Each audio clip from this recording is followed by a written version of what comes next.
Glad tidings, rapscallions. It is me, Monkey Mitts. Hope you're well. Hope you're feeling funky fresh. It is Monday, which means it is that time of week where we do It's Okay to Suck and Start Again. Okay? It's all right. It's okay to fall on your arse and get back, as long as you get back up and keep moving, keep punching, keep swinging for the fence.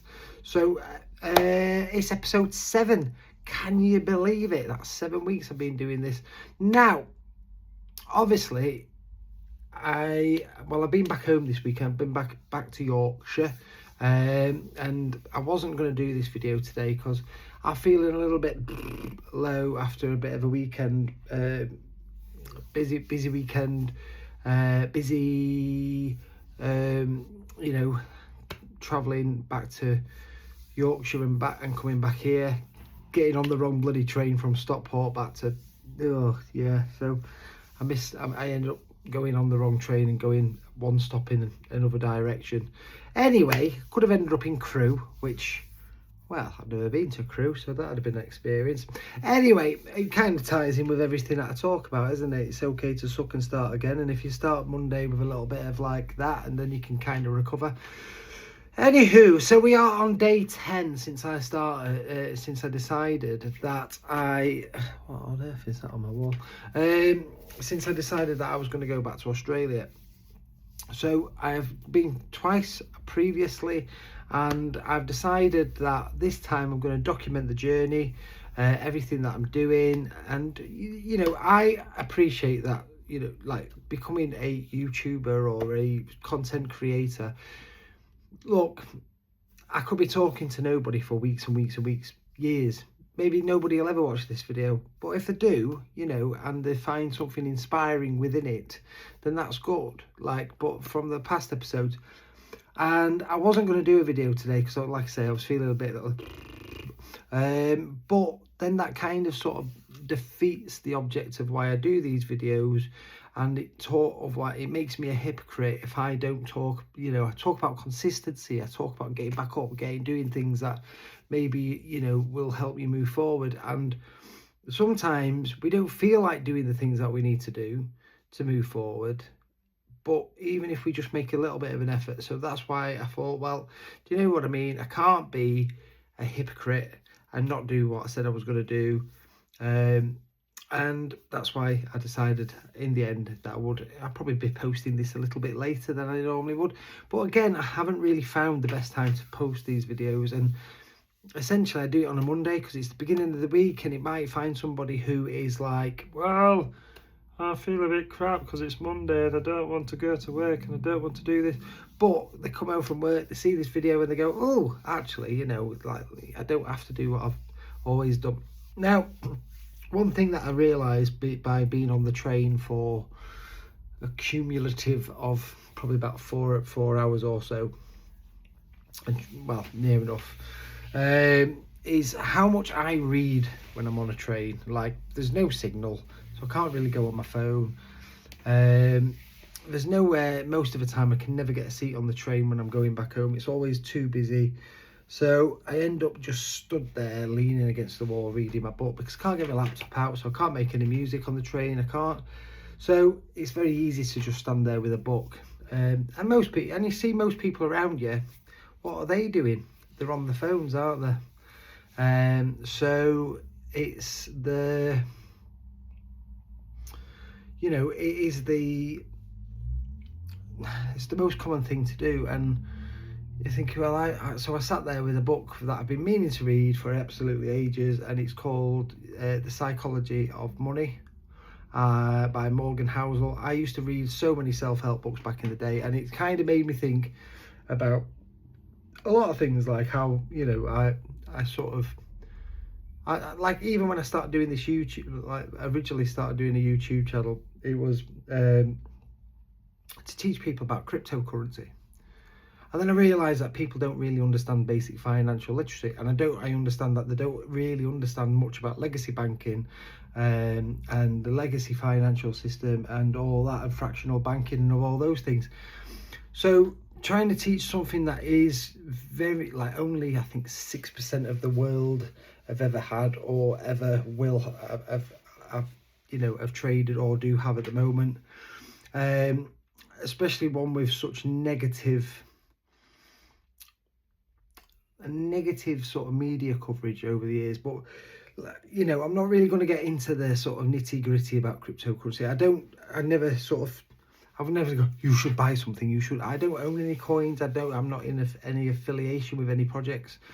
I have been with a project and we ran out of money, but we never ripped anybody off or anything like that. The guy who I sort of worked with was a massive, he wanted to create a digital audio, a digital decentralized autonomous organization. So basically it was for creative people, so you could come along and there was going to be something for like animators, something there for people with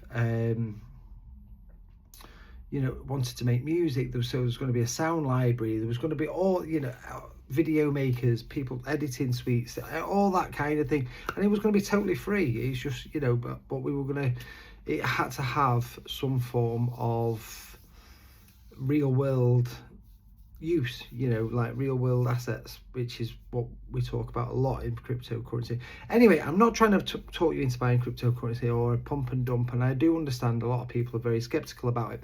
Anyway, so my overall point is, I started that, I got about 55 followers on another channel which was called Crypto Finance Under 5.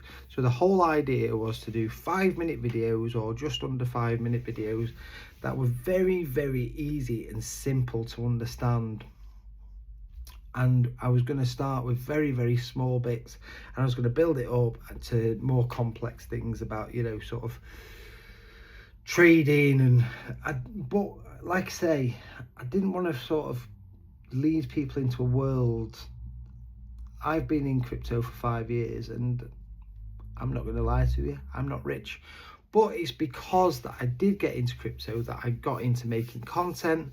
It's also why I understand more about finance. It's why I have probably, you know, the most money I've ever had, because I have learned more about, but also it did help because I stopped when I started investing in crypto. And this is all about basically about how my risk tolerance is probably a lot higher than a lot of people, because literally I was down to ground zero when I stopped drinking, you know, years and years ago. I stopped drinking, I stopped smoking the old, and in my head when I invested, I thought I could lose everything, but I'd still have the same amount of money as I would have if I'd have carried on drinking, and if I'd have carried on smoking the puffing the herb, you know what I mean? So for me, the risk wasn't that, and I'm kind of in the mindset that, like, look, I don't gamble. I know technically investing is gambling, but I don't play the lottery. I have a very modest life. In fact, not drink, when I had a drink issue, it robbed me of all my material desires and things like that, because I had one mission, and that was to try and get drunk all the time. So obviously with that in mind, you know, it's better to invest in something, isn't it? And as it goes, yeah, it's a mixed look, but I know where I'm going. I've diversified, and like I say, if I hadn't have done that in the first place, I wouldn't be where I am. I wouldn't be talking and making these videos, and you know, who knows what I'd have been doing. So I might, you know, if I'd have carried on the way I was going, I would have probably been brown bread, mate. So so yeah, that's kind of that. So anyway, so that sort of reading marathon on the train, I nearly read a full book in the space of like going home and coming back again.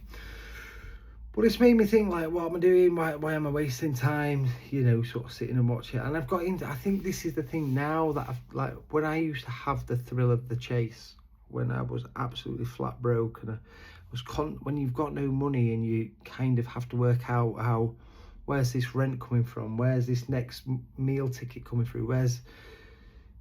Didn't have the luxury of time, and I had to, like, my back was against the wall, so I had to my problem solving. And I do remember I was walking I was walking one day and I realised I had a massive hole in the bottom of my shoes. And I was like, oh, sugar, like, and I was just praying that it wouldn't rain.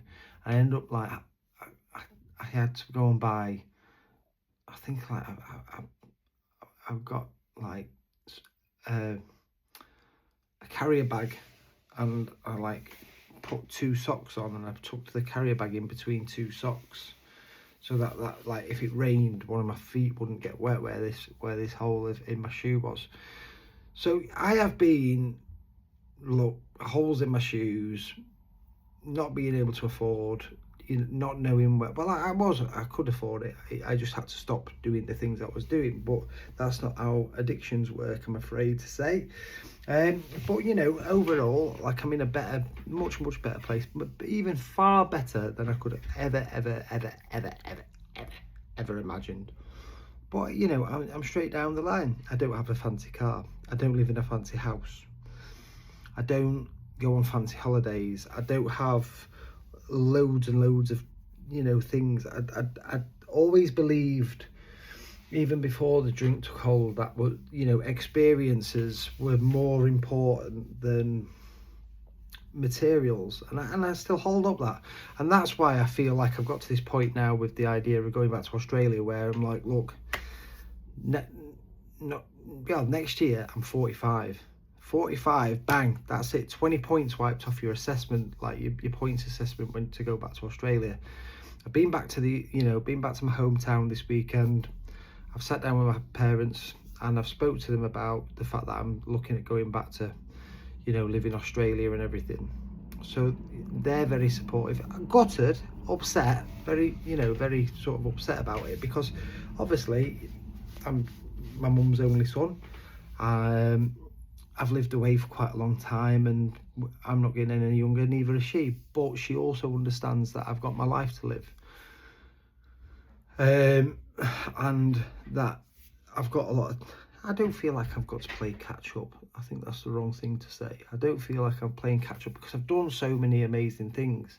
I've had so many amazing experiences, and along the way, even when I had my drinky problem, I still managed to do a lot of things that a lot of people that have never had an issue with drugs or alcohol have done. So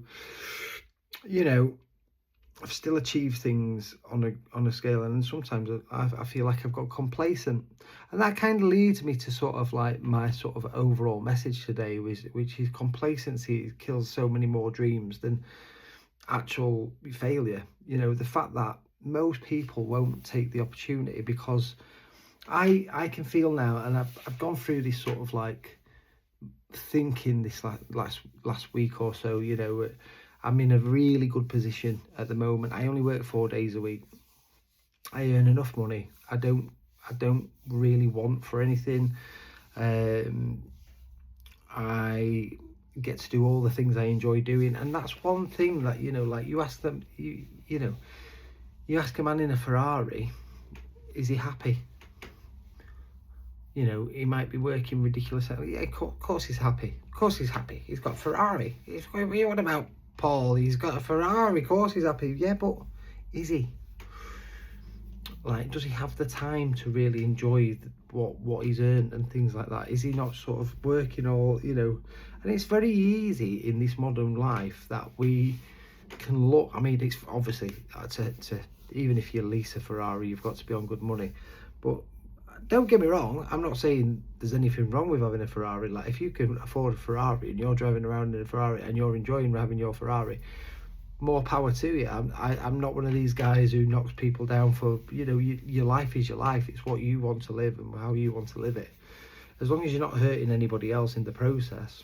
If you didn't get that Ferrari through ill-gotten gains that led to other people being miserable and exploiting other people, shall we say, then I'm all for it. Like, you go get your Ferrari, you go get your Lambo. But for me, my dream car really is a camper van. Go figure, right? But I often think about getting like an old school VW camper van, but like having a Porsche Cayenne engine in it. But again, you know, like I say, everybody has got a different way of looking at what they measure as success. And that has been one of my things for like this whole it's okay to suck and start again, because what I feel is success and what looks like success may not. I'm happy the fact that I'm sober. I'm happy the fact that if I really, really want to go on holiday, I can go on holiday. I only work 4 days a week. If I decide to take an extra day off, I don't really like going on holiday. I'm not really one for sitting down and laying on a beach or anything like that. I get bored. I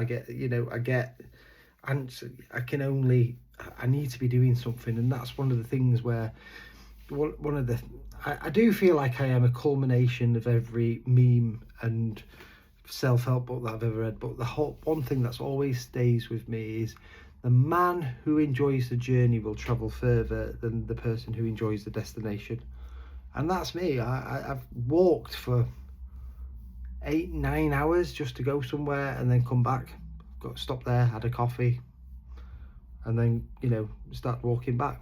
I've just gone on a 30-40 mile, I've walked 30-40 kilometre walk just to go for a walk, because I just want to listen to music and have a nice day out, just constantly moving. So like I say, some people just like to sit in the garden. They want a nice garden, they've got a nice house, that's how they measure their success.